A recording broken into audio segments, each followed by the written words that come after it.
दोस्तों, ताइवान का मुद्दा चीन के लिए काफी ज्यादा संवेदनशील है और चीन ताइवान को लेकर काफी ज्यादा आक्रामक रुख अपनाता है और अपने इसी बड़पोलेपन की वजह से आज चीन पूरे विश्व में अपनी बेइज्जती करवा रहा है और अमेरिका चीन के दरवाजे पर अपने सबसे शक्तिशाली और महाघातक एयरक्राफ्ट कैरियर लेकर खड़ा हुआ है। दरअसल अब चीन अपने आप को चारों तरफ से घिरा हुआ महसूस कर रहा है और इसीलिए चीन ने अब एक ऐसा काम किया है जिसकी उम्मीद किसी को भी नहीं थी।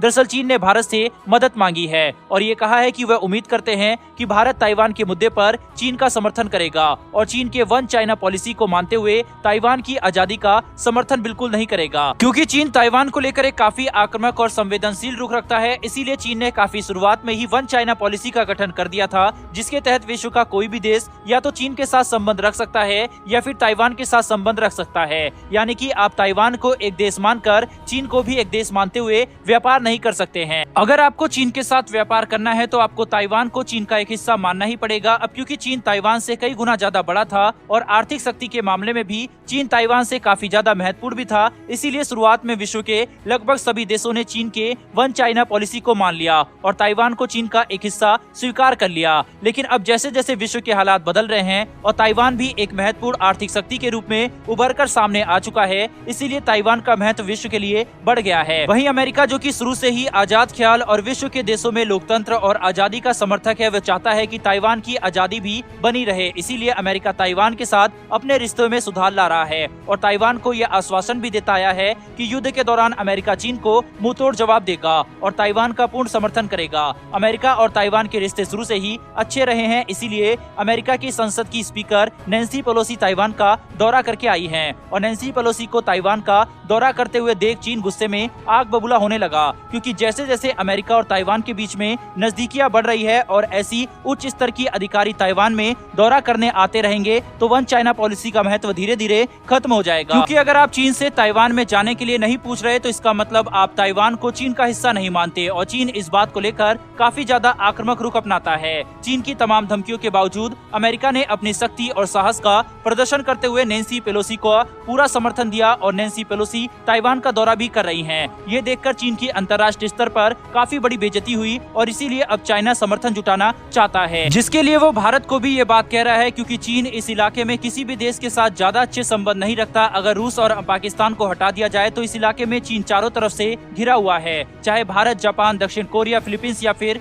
वियतनाम हो। ये सारे ही देश चीन के विरोधी हैं, क्योंकि चीन ने अपने आक्रामक रवैये की वजह से इन सभी देशों से अपने रिश्ते खराब कर लिए हैं। दरअसल दोस्तों, देखा जाए तो अब सही समय आ चुका है कि भारत भी ताइवान कार्ड का इस्तेमाल करे, बिल्कुल वैसे ही जैसे चीन कश्मीर का इस्तेमाल करता है भारत के खिलाफ। अगर चीन भारत के खिलाफ सारी बड़ी साजिशें खुलेआम कर सकता है, पाकिस्तान को समर्थन दे सकता है और कश्मीर में आतंकवाद को भी बढ़ावा दे सकता है, तो भारत आखिर चीन के खिलाफ जाकर ताइवान का समर्थन क्यों नहीं कर सकता।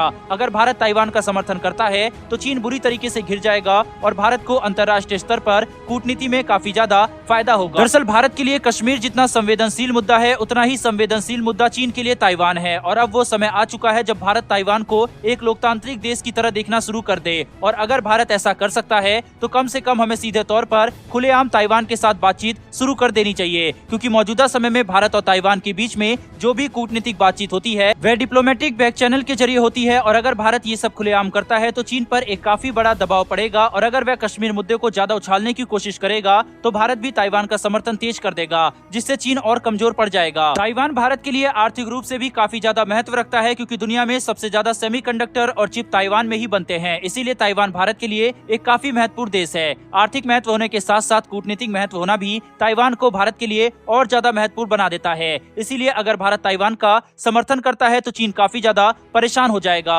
और कश्मीर मुद्दे पर पाकिस्तान का समर्थन करना कम कर देगा, जिससे भारत के लिए परेशानियां कम होगी और चीन को काबू करना भारत के लिए आसान हो जाएगा। और यही बात अब भारत में विपक्षी पार्टी के नेता भी कर रहे हैं, जिसमें कि शशि थरूर ने भी अब ये बात कही है कि भारत को भी अब ताइवान कार्ड खेलना चाहिए, जिससे कि चीन को काबू में किया जा सके। बहरहाल दोस्तों, इस विषय में आपकी क्या राय है? क्या भारत को ताइवान का साथ देना चाहिए या नहीं? अपनी राय कमेंट बॉक्स में लिखकर जरूर बताएं। साथ ही अगर आपको ये इन्फॉर्मेशन और वीडियो पसंद आई हो तो मेरी आपसे एक छोटी सी रिक्वेस्ट है कि चैनल को सब्सक्राइब कर बेल नोटिफिकेशन को अवश्य दबा ले, जिससे हमारी आने वाली ऐसी वीडियो आप तक सबसे पहले पहुंच सके। फिर मिलेंगे ऐसी एक नई वीडियो के साथ। धन्यवाद। जय हिंद।